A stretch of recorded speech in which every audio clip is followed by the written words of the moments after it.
فتح گڑھ مسلم آباد نوری دربار روڈ پر یوم ولادت حضرت علی علیہ السلام کی تقریب کا انعقاد کیا گیا، جس میں مہمان خصوصی سخی فتح حسین علی بادشاہ دریائی، رانا ریاست علی، رانا سخاوت علی، کامران علی، رانا عاطف علی، رانا عامر و دیگر نے شرکت کی۔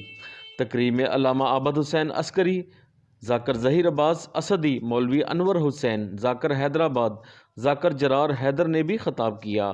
اس موقع پر کامران جیولرز، رانا عابد حسین برادران نے دیگر مہمانوں کے ہمراہ مولا علی علیہ السلام کی جشن ولادت کا کیک کاٹا۔